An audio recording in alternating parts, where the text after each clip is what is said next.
लेकर के 8 जनवरी तक यहाँ एक कथा होने वाली है। कथा का विषय है युवा, राष्ट्र एवं सनातन कथा का विषय है। और दिन में वो कथा जिस तरीके से भारत और पाकिस्तान के बीच एशिया कप का फाइनल हुआ है, भारत ने एक बार फिर पाकिस्तान को करारी हार दी, टिक नहीं पाए, क्या कहेंगे? देखिए, भारत और पाकिस्तान के बीच में मैच ही ना हो, ऐसे कुछ लोगों के विचार आ रहे हैं। लेकिन जो खेल स्पिरिट है या खेल की जो पहली शर्त है, उसमें आप किसी देश के खिलाड़ी को अपने यहाँ आने से नहीं रोक सकते। खेल का आवंटन भी इसी शर्त पर होता है और खेलना,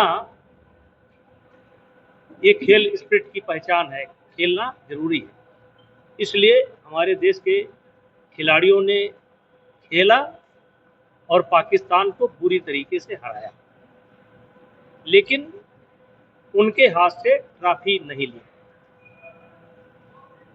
वो ट्रॉफी किसी और देश के राष्ट्राध्यक्ष से या किसी सम्मानित व्यक्ति से या खेल से जुड़े हुए किसी भी व्यक्ति से दिला सकते थे, लेकिन कहीं न कहीं पाकिस्तान के हाथों ट्रॉफी लेना हमारे खिलाड़ियों ने उचित नहीं समझा। उन्होंने हमारे देश की जो जन भावना है उसका आदर किया है, इसलिए मैं उन खिलाड़ियों की सराहना करता हूँ। भारतीय पहलवान सूर्य कुमार ने कहा, जो पैसा मिलेगा हम पहलगाम के पीड़ितों को देंगे। पहलवान नहीं, खिलाड़ी। क्रिकेटर ने कहा कि हम उनको देंगे। अब पाकिस्तान के जो क्रिकेटर हैं, कप्तान है सलमान आगा, उन्होंने कहा है जो भारत के हमले में हमारे यहाँ जो आतंकवादी मारे गए हैं उनकी हम मदद करेंगे।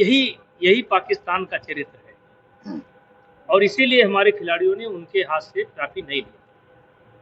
वो अगर पैसा पाएंगे तो आतंकवादियों की मदद करेंगे, हम अगर पैसा पाएंगे तो हमारे खिलाड़ी पीड़ितों की मदद करेंगे।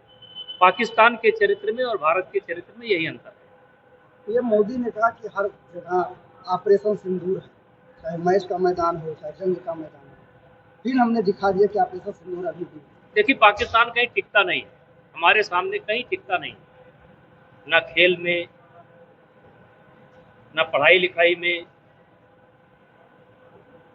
कहीं वो टिकता नहीं है। केवल एक जगह वो टिकता है, बम फोड़ने। बम फोड़ने में उसको महारत हासिल है। आज उनके यहाँ त्राह त्राह मचा हुआ है, वहाँ की जनता परेशान है। आम जो जरूरत है उसके लिए वहाँ की जनता परेशान है, उसके लिए उनके पास बजट नहीं है, लेकिन आतंकवादियों की मदद करने के लिए उनके पास बजट है। लेकिन जो लोग कह रहे थे कि पाकिस्तान के साथ मैच नहीं होना चाहिए, नहीं, लेकिन जब इंडिया जीत गई, अब उसकी बधाई भी नहीं देते दिख रहे हैं। देखिए, खेल की पहली शर्त यही होती है कि आप किसी भी देश को अपने यहाँ आने के लिए वीजा देने के लिए बाध्य हैं। दूसरी शर्त होती है कि ऊंच के नाम पर, नीच के नाम पर, जात के नाम पर, पंथ के नाम पर, मजाक के नाम पर आप किसी के साथ खेलने से इनकार नहीं कर सकते। तो वो जो शर्त है खेल की, उस शर्त को हमारे खिलाड़ियों ने पूरा किया, और पूरा नहीं किया, वो खेलना जरूरी था। नहीं तो यही लोग जो आज मुंह छिपाए हैं, जो बोल प्रक्रिया नहीं दे रहे हैं, जो लोग कहते थे कि पहले नहीं खेलना चाहिए और आज जीत की बधाई नहीं दे रहे हैं, यही लोग कहते कि भारत हार के डर से भारत के खिलाड़ियों ने नहीं खेला। इसलिए भारत के खिलाड़ियों को खेलना जरूरी था और जीतना जरूरी था, और ट्रॉफी का जो किसी व्यक्ति के हाथ से लेने से बहिष्कार किया, वो हमारे देश की जनभावना की कदर है।